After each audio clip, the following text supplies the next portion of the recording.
pour savoir l'heure, il fallait s'en remettre au cadran solaire. Mais la précision n'est pas très bonne et la nuit, ou en cas de mauvais temps, on n'a plus d'heure du tout. On utilisait aussi des sabliers. Mais aujourd'hui, ce ne sont plus que des objets décoratifs, même si on remplace le sable par un matériau plus moderne comme le silicone.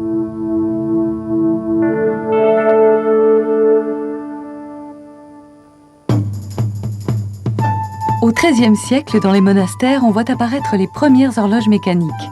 Leur mécanisme est entraîné par un poids suspendu à une corde. Elle n'indique que les heures. Plus tard, l'aiguille des minutes apparaît et vers 1660, le physicien Huygens révolutionne la précision des horloges en y adaptant un pendule oscillant.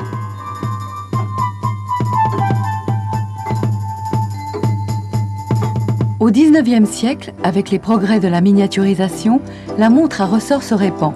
D'abord objet de luxe, elle se popularise rapidement quand son prix baisse avec la fabrication en série. Aujourd'hui, l'heure est partout, le plus souvent électronique. Plus de pendule, plus de ressort. C'est un cristal de quartz qui donne sa précision à notre temps.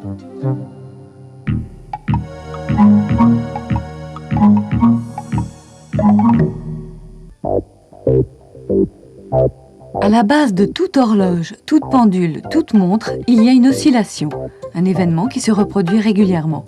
C'est cet événement périodique qui sera la base de temps de l'horloge. Toutes les secondes, généralement, le phénomène recommence.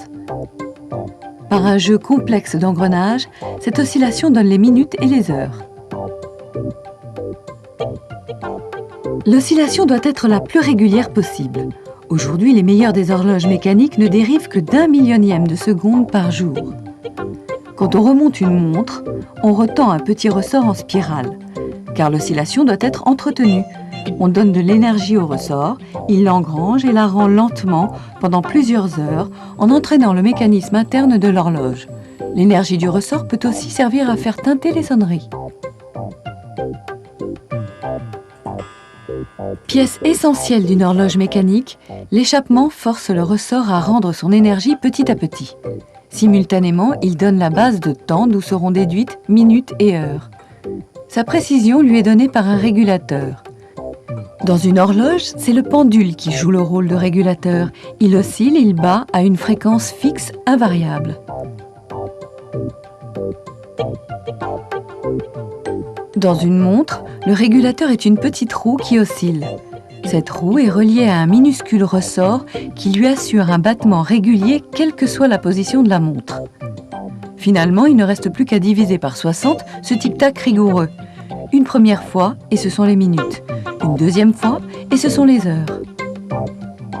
Secondes, minutes, heures, ces mots sont aujourd'hui les balises infatigables de notre temps.